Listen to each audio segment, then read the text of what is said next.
Hello students, आप सबका एक बार फिर से स्वागत है आपके अपने YouTube चैनल पे। और जैसा आप सभी जानते हैं, अपनी चल रही है इम्पोर्टेंट क्वेश्चन सीरीज और उसी पे आगे बात करेंगे इस वीडियो के अंदर। अब तक आपको प्रोबेबिलिटी के ऊपर 2 वीडियो मिल चुके हैं, ठीक है। और आज अपना होगा पार्ट 3। उसमें जो पीछे जो 2 वीडियो आपको मिले हैं उनमें जो भी मुझे एक्स्ट्रा क्वेश्चन कवर करवाने थे वो मैंने वहां पे आपको करवा दिए हैं। और इस वीडियो में आगे मैं आपको जो मेरे पुराने वीडियो हैं वो एडिट करके यहाँ पे दे दूंगा। आपको कहीं नहीं जाना, यहीं रहना है और आगे इस वीडियो को कंटिन्यू पूरा देखना है। तो जितने वहां से लास्ट ईयर के जितने अच्छे क्वेश्चन होंगे वो मैं यहाँ पे रख दूंगा। कुछ क्वेश्चन जो मुझे हटाने हैं उनको मैं हटा दूंगा। तो आप एक चीज का विशेष ध्यान रखेंगे, स्टार्टिंग में आपको मल्टीपल चॉइस से रिलेटेड क्वेश्चन मिलेंगे जो अपने 3 क्वेश्चन आने हैं यहाँ पे। और फिल इन द ब्लैंक्स और वेरी शॉर्ट जो हैं वो क्वेश्चन भी आपको यहीं से मिलने हैं। आपका चाहे कोई क्वेश्चन मल्टीप्लीकेशन के नाम से हो रहा हो, चाहे वेरी शॉर्ट के नाम से हो रहा हो, कोई भी क्वेश्चन यहाँ पे अगर आपको इस वीडियो से रिलेटेड आगे जिसमें मिलता जाए वो कहीं भी पूछ सकता है। सेक्शन ए के अंदर मिलेगा, बस आप ये ध्यान रखें। आप ये ना सोचें कि सर ने तो एक भी फिल इन द ब्लैंक्स का करवाया नहीं। क्वेश्चन वही फिल इन द ब्लैंक्स के बनाने थे, तो मैंने क्या किया कि वही क्वेश्चन सेम रख लिया है। वो हो सकता है फिल इन द ब्लैंक्स में पूछे, हो सकता है आपसे वेरी शॉर्ट आंसर टाइप में पूछे, हो सकता है मल्टीपल चॉइस में। तो मल्टीपल चॉइस पे तो आपको लगभग क्वेश्चन मिल जाएंगे। तो मल्टीपल चॉइस वाला कोई फिल इन द ब्लैंक्स में भी आ सकता है और वेरी शॉर्ट में भी आ सकता है।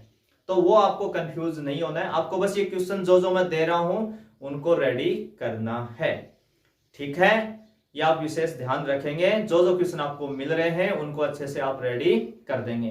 तो आगे का जो पार्ट है वो आप देखेंगे मेरे इस वीडियो से। पहला क्वेश्चन आपका है और बोर्ड में आया हुआ है 2013। कौन से में आया हुआ है? 2013 में।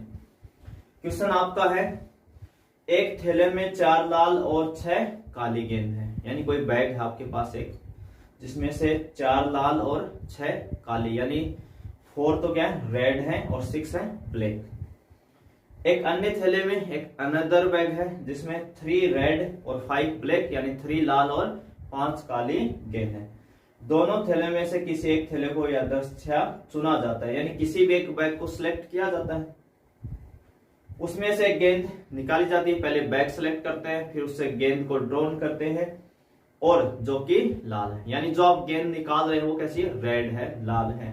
तो इस बात की क्या प्रायिकता है कि गेंद दूसरे थैले से निकाली गई है। Bag first contains 4 red and 6 black balls while another bag bag second contain 3 red and 5 black balls. One ball is drawn at random from one of the bags and is found to be red. Find the probability that it was drawn from bag second. देखिए, Bayes theorem तो हमें लगानी है। आप अगर शुरू से थोड़ा बेसिक से देखेंगे चीजों को, तो पहले स्टार्टिंग के जो छोटे क्वेश्चंस होते थे हमारे, उसके अंदर क्या होता था कि एक बैग दे दिया, उस बैग में मान लो आपके पास 4 रेड बॉल है, 6 ब्लैक बॉल है। तो हमसे क्या पूछता था कि रेड बॉल आने की प्रोबेबिलिटी बता दो, ब्लैक बॉल आने की प्रोबेबिलिटी बता दो, रेड नहीं आने की प्रोबेबिलिटी बता दो, ब्लैक नहीं आने की प्रोबेबिलिटी बता दो। बस इतना ही पूछता था, सिंपल क्वेश्चन। फिर थोड़ा सा उन्होंने क्या किया, चेंज किया कि बॉल मान लो बैग एक ही है जिसमें 4 रेड 6 ब्लैक है। अब 2 बॉल उससे ड्रॉ की जा रही है, 2 बॉल निकाली जा रही है। तो दोनों रेड हो, इस बात की क्या प्रोबेबिलिटी है? एक ब्लैक एक रेड हो तो इस बात की क्या प्रोबेबिलिटी है? दोनों रेड हो तो क्या होगी? दोनों ब्लैक है तो क्या होगी? अब बेस थ्योरम पे आके क्या कर दिया कि बैग एक से ज्यादा करती है।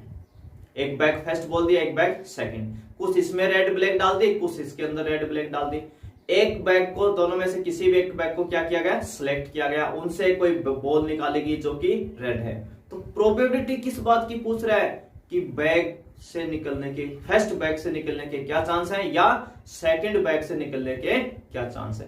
तो आप देखिए क्वेश्चंस का स्टैंडर्ड धीरे धीरे, पहले एक ही बैग देता था, उसमें कुछ रेड ब्लैक बॉल होती थी, उनसे ही सिंपल पूछ लेता था। अब आपके पास बैग हो गए एक से ज्यादा, और जब बैग हो जाए एक से ज्यादा तो आप बेस थ्योरम की तरफ दौड़े। कौन सी थ्योरम आपको यूज लेनी चाहिए? बेस थ्योरम यूज लेनी चाहिए। और जिस क्वेश्चन के अंदर ये कहे कि दोनों बैग में से किसी एक बैग को सिलेक्ट किया गया है, तो बैगों को जो सिलेक्ट करने का जो प्रोसेस है वो आप हमेशा इवेंट E1 E2 नाम देंगे। अगर 2 बैग हैं तो 2 इवेंट होगी आपकी, एक E1 और एक E2। 3 बैग हैं तो एक E1 हो जाएगी, एक E2 हो जाएगी और एक E3 हो जाएगी। ठीक है। और उनसे जिस कलर की बॉल बाहर निकलती है, जिसको वो ड्रॉन करता है, निकालता है, जिस कलर की भी, वो आपकी होगी इवेंट ए। वो कौन सी होगी? Event A. और बेस थ्योरम के क्वेश्चंस को अगर आपको ढंग से समझना है, E1 कौन, E2 कौन, E3 कौन, ए कौन, तो थोड़े से क्वेश्चंस की बार बार रीडिंग आपको लगानी ही पड़ेगी, तभी आपको अच्छे से क्वेश्चंस आएंगे। जितनी बार क्वेश्चंस पढ़ेंगे उतना समझ में आएगा। और सभी वैल्यूज क्वेश्चंस के अंदर गिवन होंगी, 1-2 क्वेश्चंस को छोड़ के सब आपको वहीं दिया जाएगा। बस आपको क्वेश्चंस को बार बार पढ़ना है। ठीक है, तो करें क्वेश्चन अपना स्टार्ट। पहला तो हमें ये तो पता चली गया कि बैग कितने हैं अपने पास? 2 हैं। ठीक है ना, 2 बैग हैं। थोड़ा सा स्पेस बोर्ड का ढंग से यूज करना पड़ेगा भाई बेस थ्योरम के क्वेश्चन में। तो लेट इवेंट E1, एक इवेंट को हमने क्या नाम दे दिया? E1। चूज बैग फर्स्ट, किसको हम सिलेक्ट कर रहे हैं? बैग फर्स्ट को सिलेक्ट कर रहे हैं या चूज कर रहे हैं। Let event E2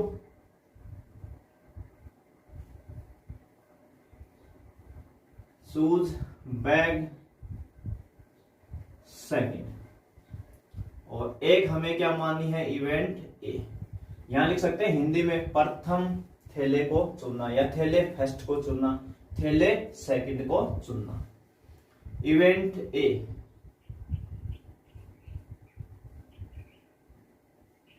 drawn ball is red, निकालेगी गेंद कैसी है?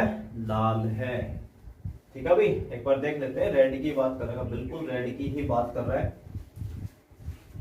तो हमें 4 वैल्यू, अगर आप 2 इवेंट मानते हो ना E1 E2, तो आपको हमेशा 4 वैल्यूज निकालनी होंगी बेस थ्योरम के अकॉर्डिंग।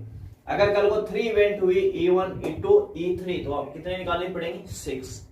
अगर 4 हुई तो फिर 8, यानी जितनी इवेंट होगी उससे डबल वैल्यू हमें निकालनी है, ये भी आप ध्यान रखेंगे। तो सबसे पहला है ना, 2 बैग है, मैं थोड़ा सा है ना दोनों बैगों की थोड़ी हिस्ट्री लिख देता हूं। बैग फर्स्ट और सेकंड में है ना क्या क्या है। देखिए बैग जो फर्स्ट है उसमें 4 रेड है और 6 ब्लैक है। 4 रेड 6 ब्लैक, 3 रेड और 5 ब्लैक, 3 रेड और 5 ब्लैक सेकंड बैग के अंदर है। ठीक है, दोनों की हिस्ट्री हमने लिख ली कि किसके अंदर क्या क्या है। तो सबसे पहली बारी किसकी आएगी? E1 की। E1 का मीनिंग क्या है? Choose bag second. देखिए आपके पास कितने बैग हैं टोटल? 2। हमारे पास कितने बैग हैं? 2। और किसी भी एक को अगर हमें सिलेक्ट करना पड़ जाए तो क्या प्रोबेबिलिटी होगी? 1/2 1/2, हाफ चांस होंगे भी। कल को अगर 3 बैग हुए और किसी एक को सिलेक्ट करना है तो 1/3 1/3 1/3। कल को अगर 4 बैग है और किसी एक को सिलेक्ट करना है तो 1/4 1/4 1/4। ठीक है, तो PE1 का मान कितना आ जाएगा? 1/2। PE2 का मान भी कितना आ जाएगा? 1/2। अब बारी आएगी PA/E1 की। E1 का मीनिंग क्या है? बैग फर्स्ट को सिलेक्ट करना।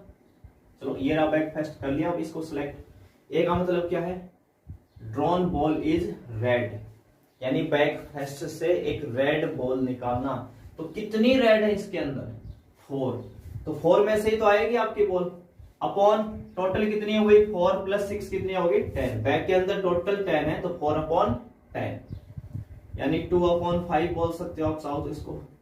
ऐसे ही A/E2। E2 का मतलब क्या है? बैग सेकंड को सिलेक्ट करना। तो ये लो जिस सेकंड को सिलेक्ट किया, और ए का मतलब तो फिर से वही रेड बॉल ही निकालनी है। रेड कितनी है सेकंड बैग के अंदर? 3। अपॉन 3 + 5 टोटल कितनी होगी? 8। कितना हो जाएगा? 3/8 हो जाएगा।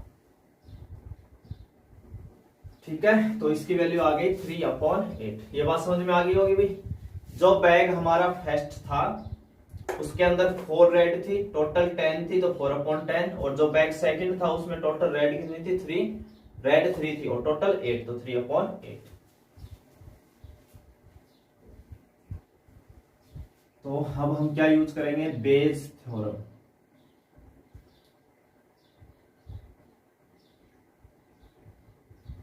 बेज थ्योरम का फॉर्मूला देखो,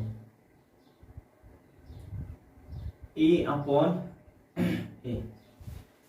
अब हमें जो बॉल प्रोबेबिलिटी क्या पूछ रहा था कि बैक सेकंड से निकलने के क्या चांस है, और सेकंड को हमने क्या इवेंट दिया है, E2, तो यहाँ E की जगह क्या आएगा, E2। अगर बैक फर्स्ट के लिए प्रोबेबिलिटी पूछता तो यहाँ था E1, E1 के लिए पूछेगा तो E1 आ जाएगा, E2 के लिए पूछेगा तो E2 आ जाएगा। अगर ऊपर यहाँ E2 आया है तो यहाँ भी क्या आएगा, फॉर्मूले के हिसाब से Pe2 इंटू PA/E2 अपॉन, ऊपर तो वही आएगा E2 के, और नीचे मैंने क्या बताया था लास्ट वीडियो जब हमने 1 मार्क्स के क्वेश्चंस किए थे, तो वहां भी एक आधा क्वेश्चन हमने लिया था बेस थ्योरम का। तो नीचे जो होता है आपका डिनोमिनेटर जो होता है फॉर्मूले का, उसमें सभी इवेंट्स का सम होता है, और ऊपर कौन आता है, जो यहाँ ऊपर आता है, E2 है तो यहाँ E2 आएगा, और नीचे तो सबका क्या आएगा, सम आएगा। तो पहले हम किसको लिखेंगे, E1 को, तो Pe1 into PA/E1 plus Pe2 into A/E2। जिस दिन यहाँ E1 होगा तो ऊपर E1 आ जाएगा, पर डिनोमिनेटर में कोई चेंज नहीं आएगा। तो फॉर्मूला आप ढंग से याद करें बेस थ्योरम का, सब में वही फॉर्मूला लगना है। तो Pe2 का मान कितना है, यहाँ पे E2 कितना है, 1/2 into A/E2 3/8 upon Pe1 1/2 A/E2 यानी 2/5 प्लस P2 1/2, और ये हो गया 3/8। इसको आप क्या कर लेंगे, सोल्व कर लेंगे। इतना तो आप सोल्व कर ही सकते हो। 1 को 3 से 3 करेंगे, 2 इंटू 8 कितना हो जाएगा, 16। इन दोनों का एलसीएम कितना आ जाएगा, 2 इंटू 5 हो गया 10, और ये हो गया 16। ठीक है भाई, तो 10 2 तो वैसे ही हो गया, यानी पहले एक बार है ना लिख लेते हैं। चलो 2 से 2 कैंसिल ही कर लेते हैं ना, 2 से 2 कैंसिल ही कर लेते हैं, तो कितना हो जाएगा, यहाँ से ये बचा 1/5 प्लस 3/, कितना हो जाएगा 16। 3/, कितना हो गया 16। तो देखो कितना आएगा एलसीएम, 3/16 तो ऊपर चल ही रहा है, 80 आ जाएगा एलसीएम। तो कितना आ जाएगा 80। तो ये कितना हो जाएगा 16, और प्लस ये कितना हो जाएगा 15। 5 का 80 में डिवाइड देंगे 16, और 16 का 80 में देंगे 5 इंटू 3 50। तो कितना हो जाएगा 3/16 इंटू 80/31। 16 प्लस 15 कितना हो गया 31। 16 5 जा हो जाएगा ये, तो कितना हो जाएगा 15/31। ये क्या जाएगा आंसर। ठीक है, तो ये कैलकुलेशन तो आप आगे कर लेंगे। ठीक है, इसमें कोई ज्यादा दिक्कत नहीं है, इतनी तो कैलकुलेशन आप कर ही सकते हैं। तो बेस थ्योरम का क्वेश्चन था, अच्छा क्वेश्चन है, बोर्ड में पूछा गया, आप खुद से देख सकते हैं। तो बैक वाले जितने भी क्वेश्चन हैं, एक एग्जाम्पल्स है और 2 से 3 क्वेश्चन है, तो सभी को आपको ढंग से कवर करना है। बैक का क्वेश्चन कोई भी गड़बड़ ना हो आपका।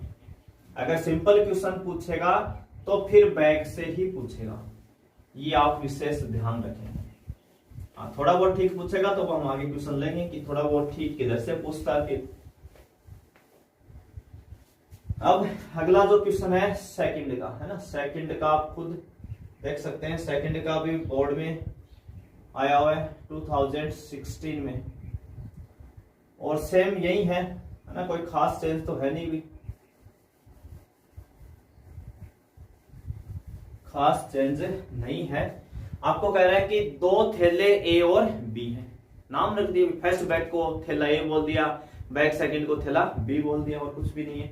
थैले ए में 2 लाल और 3 काली गेंद है, थैले बी में 3 लाल और 4 काली गेंद है, जिसमें से एक थैले को अच्छा चुना जाता है, गेंद निकाली जाती है जो कि लाल है। इस बात की क्या प्रायिकता की है, गेंद थैले बी से निकाली गई है। सेम यही क्वेश्चन रिपीट है, बस वैल्यूज को चेंज कर दिया गया बोर्ड ने। बोर्ड ने क्या किया, वैल्यू को चेंज कर दिया।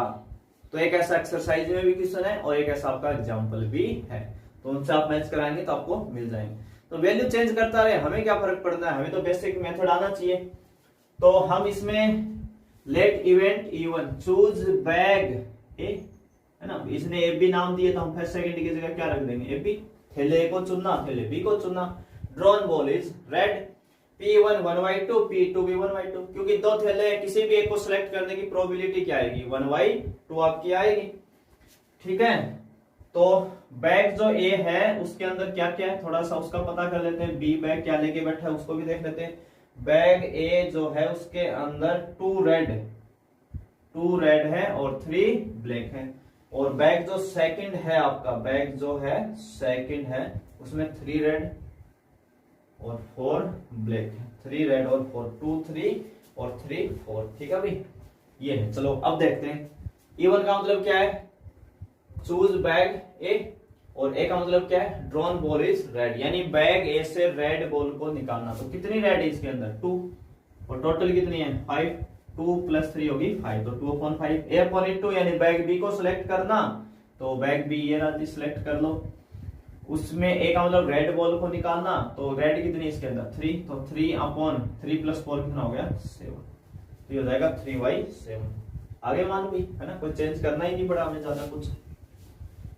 फॉर्मूला बेस थ्योरम का वहीं फिर से बैग बी के लिए पूछ रहा है, और बैग बी कौन सी इवेंट को माना आपने, E2, तो यहाँ भी क्या आने वाला है E2, सेम फॉर्मूला, बस आपको वैल्यू रखनी है अभी।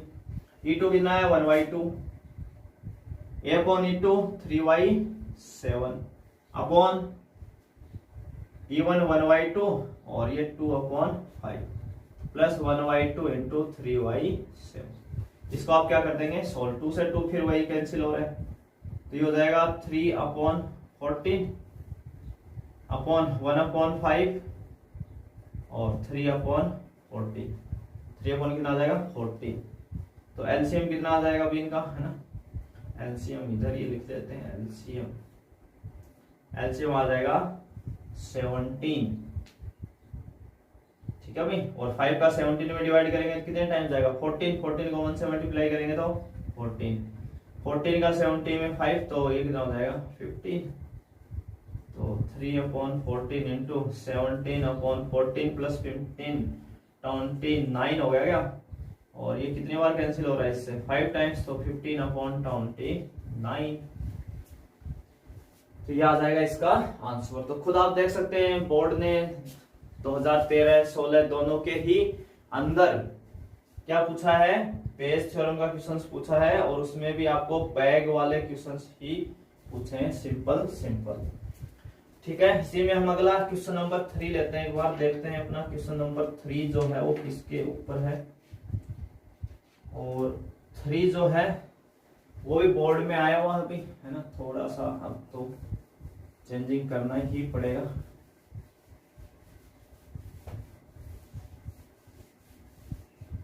Question number 3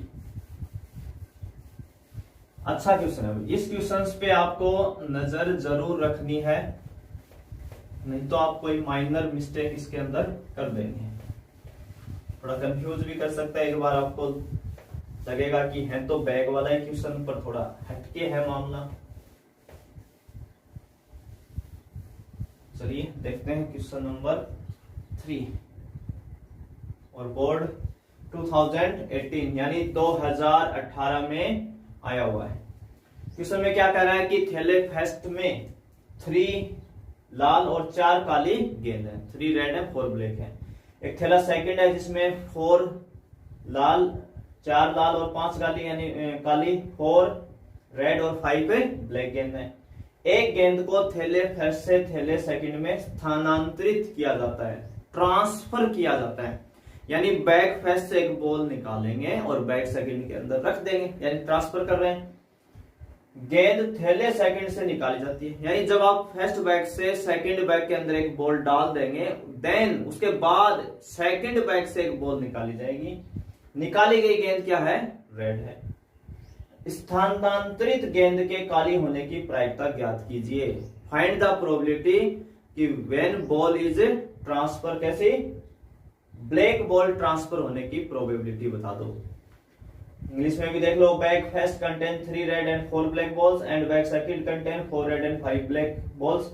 one ball is transferred from bag to bag second and then a ball is drawn from bag second then ball is so draw is found to be red in colour, यानी लाल रंग की मिली। Find the probability that transferred ball is black. अब देखिए, है तो question bag का ही, दो ही बैग है, पर इस बार जो हमने अभी लास्ट 2 क्वेश्चंस किए थे ना, उसके हिसाब से इवेंट इवन नहीं मानेंगे कि choose bag first, choose bag second. अब कई स्टूडेंट सोचेंगे सर ऐसा क्यों नहीं मान रहे। देखिए, जब लास्ट 2 क्वेश्चंस हमने किए थे, आपने नोटिस किया होगा कि कह रहा था कि कोई बैग एक है जिसमें रेड ब्लैक है, फिर दूसरा बैग है, फिर दोनों बैग में से किसी एक को सिलेक्ट किया गया रेंडमली। यहाँ थैले को सिलेक्ट ही नहीं कर रहा भाई, वहां पे तो बैग को सिलेक्ट कर रहा था कि 2 बैग है, किसी एक को सिलेक्ट किया, फिर उसे एक बॉल निकाली। यहाँ बॉल को ट्रांसफर कर रहा है, बैग फर्स्ट से एक बॉल निकाल के सेकंड में डाल रहा है। तो आपको क्या ध्यान रखना है, एक तो जिसके साथ प्रोबेबिलिटी वर्ड जुड़ा हो ना, प्रोबेबिलिटी, जैसे यहाँ किसके साथ जुड़ा हुआ है probability word, find the probability that the transfer ball is black. तो ये जो प्रोबेबिलिटी वर्ड जुड़ा हुआ ना, ये हमेशा E1 E2 में मानना चाहिए आपको, E1 और E2 के अंदर। जैसे लास्ट क्वेश्चन में क्या था ना, इस बात की क्या प्रायिकता है कि गेंद सेकंड थैले से निकाली गई, तो हमने E1 E2 में क्या माना था, बैग फर्स्ट को सिलेक्ट करना, बैग सेकंड को सिलेक्ट करना। यहाँ पे क्या आ रहा है, ट्रांसफर की बात कर रहा है ना। तो ये आपको ध्यान रखना है, यहाँ कोई बैग सिलेक्ट नहीं करवा रहा, और जिस क्वेश्चन में कोई बैग सिलेक्ट ना करवाए उसमें फिर आपको ऐसे इवेंट्स नहीं माननी है, फिर उसमें कुछ थोड़ा सा चेंजिंग मिलेगा क्वेश्चन आपको, कोई बॉल ट्रांसफर वगैरह कर रहा है। तो इसमें अपने हाई लेवल का बस यही क्वेश्चन है जिसमें थोड़ा सा अलग है, नहीं तो सिंपल बैग है, 2 बैग है, किसी को सिलेक्ट किया, बात खत्म। तो यहाँ पे देखिए, यहाँ पे क्या मानेंगे, लेट इवेंट E1, इवेंट को हम मान लें E1 को, red ball is transfer from bag first to bag second. हम क्या मान लें कि जो आपकी रेड बॉल है उसको ट्रांसफर किया जा रहा है बैग फर्स्ट से बैग सेकंड में। ऐसे ही हम लेट इवेंट E2 मानेंगे, क्या मानेंगे, E2 है ना, उसके अंदर क्या मान लेंगे, दूसरी बॉल कैसी है, ब्लैक है, तो black ball is transfer from bag first to bag second. ठीक है, और अपनी रह गई अब इवेंट ए।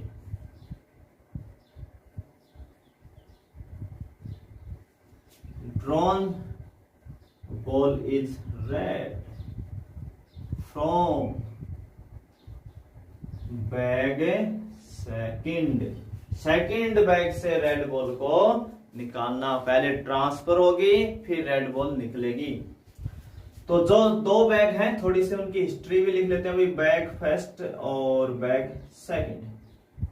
बैग फर्स्ट में क्या खास बात है, बैग फर्स्ट में है 3 रेड 4 ब्लैक, 3 रेड और 4 ब्लैक। बैग जो सेकंड है उसमें 4 रेड लिख तो 5 रहे हैं, बोल रहे हैं 4 भाई, क्या हो गया भाई, 4 रेड और 5 है ब्लैक। ठीक है, एक बार फिर से चेक कर लेते हैं, 3 रेड और 4 ब्लैक और 4 रेड और 5 है ब्लैक, बिल्कुल ठीक है। अब समझते हैं भाई अपनी चारों वैल्यू को, समझने वाला क्वेश्चन है भाई, ध्यान देना, कंफ्यूजिंग काफी करते हैं, काफी स्टूडेंट कंफ्यूज ही रहते हैं। सभी वैल्यू में पहले लिख देता हूं कि हमें चाहिए क्या क्या भैया, क्या क्या निकालना है, वो सब लिख देता हूं इधर। देखिए, E1 का मीनिंग क्या है, red ball is transfer from bag first to bag second, यानी बैग फर्स्ट से आप रेड बॉल उठाएंगे और सेकंड में डाल देंगे। तो फर्स्ट के अंदर कितनी रेड है, 3, तो 3 ट्रांसफर नहीं कर सकते क्या, कि पहले रेड उठाई फिर डाल दी, दूसरी डाल दी, तीसरी, क्योंकि 3 है तो 3 ही डाल सकते हैं ज्यादा से ज्यादा। तो कितनी रेड बॉल को ट्रांसफर कर सकते हैं, 3 बॉल्स को। तो P1 हो गया 3 अपॉन 3 + 4 कितना हो जाएगा आपके पास, एलसीएम लेंगे तो 7।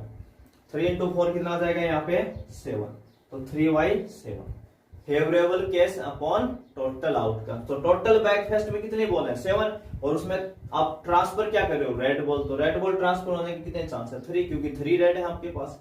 E2 का मतलब ब्लैक बॉल को ट्रांसफर करना, तो बैकफेस्ट में कितनी ब्लैक है 4, तो 4 ही ट्रांसफर हो सकती है, तो 4/7। और ये भी ध्यान रखना ये जो PE1 PE2 ये जितनी भी इवेंट आती है ना इनका सम हमेशा 1 आएगा आपका। कल को 3 इवेंट है तो तीनों का सम 1 आएगा, 4 है तो चारों का सम क्या आएगा 1 आएगा, ये आप ध्यान रखेंगे। अब बारी आती है A/E1 की। ये वैल्यू बड़ी कंफ्यूज करती है ना, A/E1 वाला जो मान है ना ये बड़ा कंफ्यूज करता है, हमें इसको ही ढंग से समझना है। अब समझ लेना भाई ढंग से। सबसे पहले नीचे क्या लिखा हुआ E1 का मतलब red ball is transfer from bag first to bag second में, तो आपने एक यहां से रेड बॉल उठाई और एक इसके अंदर मिला दी, एक 1 रेड और मिला दी, तो पहले कितनी थी 4 रेड, एक आपने ट्रांसफर करके और ले आई इधर, तो अब कितनी होगी 4 + 1 कितनी होगी 5 रेड हो गई और 5 ही ब्लैक हो गई, 5 रेड हो गई और 5 ब्लैक हो गई। अब ऊपर क्या लिखा हुआ ए क्या कहता है drawn ball is red from back second, तो सेकंड बैक तो ये है ना, इससे कौन सी बॉल निकाल रहा है वो रेड, तो रेड कितनी है इस केस में अभी 5 और टोटल कितनी है 10, क्योंकि 5 रेड है और 5 ब्लैक है, 5 रेड 5 ब्लैक, और हमें निकालनी कौन सी है रेड, तो 5 में से आएगी ना रेड, तो 5/10 कितना आ जाएगा ये 5/10 आ जाएगा। E2 का मतलब क्या है, E2 क्या कह रहा है ना, इसको मैं सारे को रफ कर देता हूं। E2 क्या कह रहा है, यहां से एक ब्लैक बॉल उठाएंगे और इसमें ट्रांसफर कर देंगे, है ना 1 ब्लैक बॉल, तो अब इसके अंदर 4 रेड है और 5 + 1 6 ब्लैक बॉल है, क्योंकि E2 का मतलब क्या है ब्लैक बॉल ट्रांसफर करनी है ना आपको, ब्लैक बॉल, तो बैक फेस से एक ब्लैक बॉल उठाएंगे सेकंड में डाल देंगे, तो 5 + 1 कितनी होगी इसमें 6 ब्लैक होगी 4 रेड होगी। पर ए तो आज भी क्या कह रहा है ड्रॉन बॉल इज रेड। अब कई यहां आके क्या कंफ्यूज हो जाते हैं कि ट्रांसफर ब्लैक की गई है तो निकाल भी ब्लैक लेते हैं, यहां आके गड़बड़ कर देते हैं। हमें निकालनी हर केस में रेड ही है, चाहे ट्रांसफर किसी भी कलर की हो रही हो, क्योंकि ए का मतलब तो बॉल कैसे निकालनी है रेड, ट्रांसफर चाहे आप रेड करें चाहे आप ब्लैक करें, पर हमें निकालनी हमेशा कैसी है रेड ही निकालनी है। तो जब इस केस में हम ब्लैक बॉल ट्रांसफर कर रहे हैं तो ब्लैक बॉल बढ़ी ना आपकी 5 से कितनी हो गई 6, रेड तो कितनी पड़ी है 4 ही पड़ी है आपकी, और निकालनी भी क्या है रेड, तो रेड कितने में से निकलेगी भाई 4 में से, तो 4/10, क्योंकि टोटल तो 10 ही है ना 4 + 6। बस ये ध्यान रखना भाई, यहाँ पे आके थोड़ी सी माइनर मिस्टेक होती है इस क्वेश्चंस के अंदर, तो ये आप थोड़ा सा ध्यान रखेंगे। आगे तो आपको पता ही है बेस थ्योरम आपको लगानी है, बेस थ्योरम आप यूज करेंगे। तो P किसके लिए पूछ रहा है, प्रोबेबिलिटी किस बात की पूछी है, find the probability that transfer ball is black, transfer ball is black, black ball transfer, यानी E2 पूछ रहा है हमसे, तो E2/A है ना, फॉर्मूला लिखा ही पड़ा था भाई, फालतू में ही रफ कर दिया हमने, तो P2 × PA/E2, नीचे वही P1 × PA/E1 plus PE2 × PA/E2, याद आएगा। अब मान रखवा दो भाई, सभी वैल्यू है आपके पास, E2 है 4/7, ये लो जी E2, A/E2 4/10 upon PE1 3/7 × A/E1 5/10 plus 4/7 × 4/10, 4/7 × 4/10, तो देखो एलसीएम कितना है आपको 16/70, यहाँ भी एलसीएम कितना आ जाएगा 16, तो ये 15 + 16, 70 से 70 कैंसिल, तो 16/15 + 16 कितना हो गया 31, आंसर कितना आ जाएगा 16/31।